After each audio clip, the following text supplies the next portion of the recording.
Indurikar famous झाले ते त्यांच्या कीर्तनाच्या शैलीने। त्यांच्या आधीच्या कीर्तनकारांनी त्यांच्यासारख्या शैलीत कीर्तन केले नव्हते। कॉमेडी कीर्तन हा वाह्यात शब्द त्यांच्यामुळे रूढ झाला। त्यांनी महिलांविषयी केलेल्या अनेक टिप्पण्या निसंशय खालच्या दर्जाच्या आणि हीन मानसिकतेच्याच होत्या। व्यसनाविषयी आणि भरकटलेल्या तरुणांना ते झुडपून काढत हे योग्यच होतं। वरवर त्यांचा आव आधुनिक कीर्तनाचा असला तरी काही बाबतीत ते मध्ययुगीन मानसिकतेचेच पुरस्कर्ते होते हे स्पष्ट जाणवत असे। असो, व्हिडिओचा मुद्दा तो नाहीये। नुकताच त्यांनी त्रागा करत आपण इथून पुढे कीर्तन करणार नसल्याचे जाहीर केले।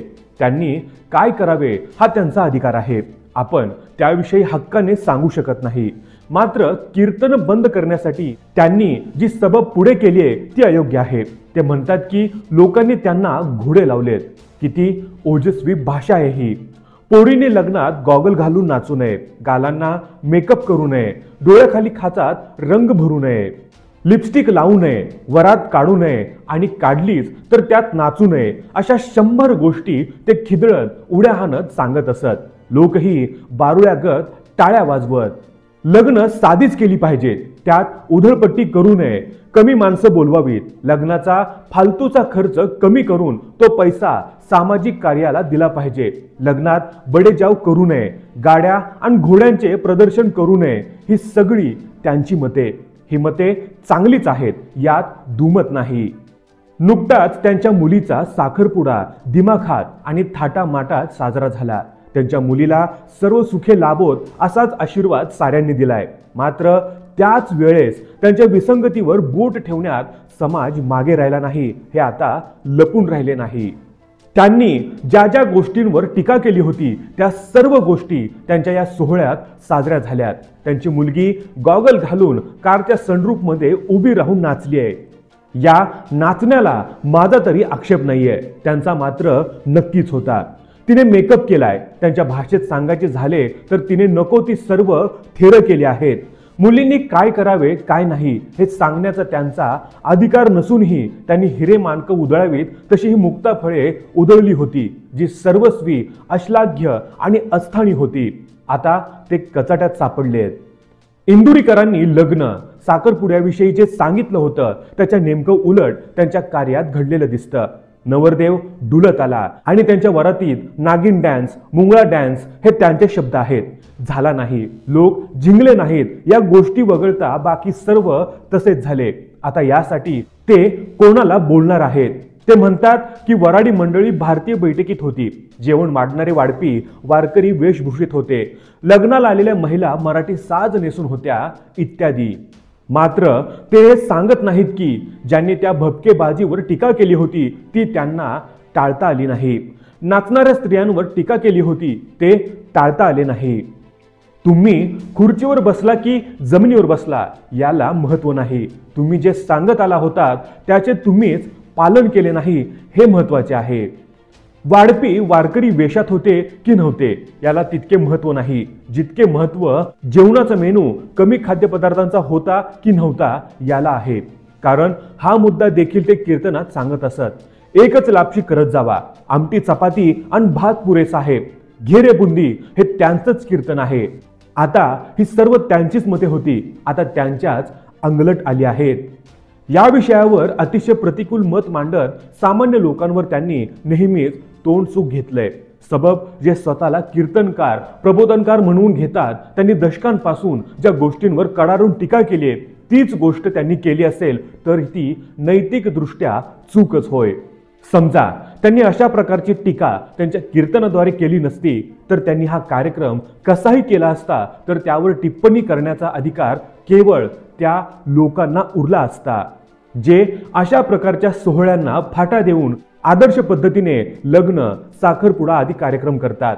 इथे इंदुरीकर नैतिक दृष्ट्या चुकलेलेच आहेत। आता लोकांनी त्यांना आरसा दाखवल्यावर त्यांनी इतका त्रागा करून स्वतःचे हसे करून घेतले तर त्यांच्या प्रगल्भतेवरचे प्रश्नचिन्ह अधिक ठळक होईल।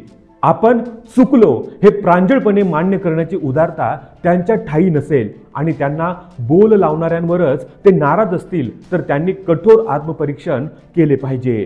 आधी केले मग सांगितले हीच संत संस्कृती आहे। बोले तेसा चाले त्याची वंदावी पाऊले असं उगीच म्हटलेलं नाही। लोकांना उपदेश करणं सोपं आहे, पण आपल्याकडूनही त्याचं पालन व्हावे हे उपदेशकर्त्यास उमजत नसेल तर तो उपदेश तोंडाची वाफ ठरतो। इंदुरीकर चुकलेतच। शेवटचे जे उपदेश करतात मात्र स्वतःच्या आचरणात त्याच गोष्टी पाळत नाहीत, अशांसाठी तुकोबांनी काय लिहिलंय हे वाचण्याजोगे, विचार करण्याजोगे आहे। मुखी सांगे ब्रह्मज्ञान जन लोकांची कापी तो मान, कथा सांगतो देवाची अंतरी आशा बहुलोभाची, तुका म्हणे तोची वेडा त्याचे हानोनी थोबाड फोडा। घोडे लावलेत ही भाषा कीर्तनकारांच्या मुखी शोभत नाही, कारण संत परंपरेतील अनेक ज्ञानी, व्यासंगी, संयमी, वैराग्यशील आणि आध्यात्मिक उंची गाठलेल्या अनेक विख्यात मंडळींची नावे कीर्तनकार या शब्दाशी जोडली गेलीत। इंदुरीकरांनी जो त्रागा चालवला आहे, जो आदळापट केली आहे आणि जी भाषा वापरली आहे, त्यासाठी तुकोबांचा एक अभंग उद्धृत करावासा वाटतो। रजत मसत्व आहे ज्याचे अंगी, याच गुणे जगी वाया गेला।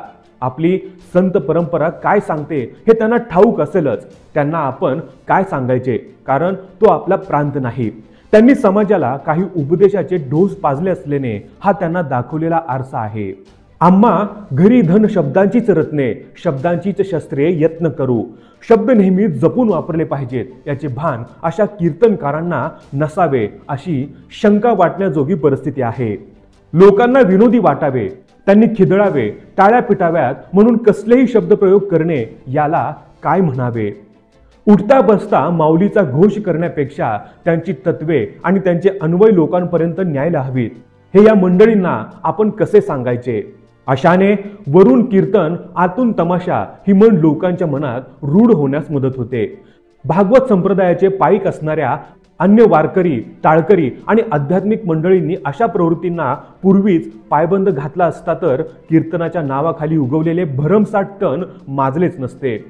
तुकोबा म्हणतात, जेथे कीर्तन करावे तेथे अन्न न सेवावे, बुक्का लावू नये भाडा, माळ घालू नये गळा, तटा वृक्ष भासी दाना, तृण मागू नये जाना, तुका म्हणे द्रव्य घेती, देती तेही नरका जाती।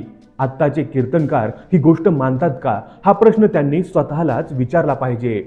सारेच कीर्तनकार असे आहेत असे म्हणण्यातही काहीच अर्थ नाही, कारण संत परंपरेला साजेसे वर्तन असणारे आणि उत्तम पद्धतीचे कीर्तन प्रबोधन करणारे अनेक ज्ञानी, व्यासंगी, आध्यात्मिक बैठक असलेले कीर्तनकार महाराष्ट्रात आहेत हे कुणी नाकारू शकत नाही। आपण कुणाला डोक्यावर घ्यायचे हे लोकांनी ठरवायचे आहे, हा या बाबतीतला कळीचा मुद्दा आहे। एखादी प्रसिद्ध व्यक्ती जेव्हा लोकांना चार गोष्टी सुनावते आणि त्यांच्या हातून त्याच गोष्टी घडतात, तेव्हा लोक त्यावर तोंडसुख घ्यायला मागे पुढे पाहत नाहीत। मग तो कोणी का असेना, त्याची गय केली जात नाही, हे या निमित्ताने पुन्हा अधोरेखित झाले आहे। मित्रांनो, या व्हिडिओबद्दल तुमचं मत काय आहे हे आम्हाला कमेंट करून जरूर कळवा।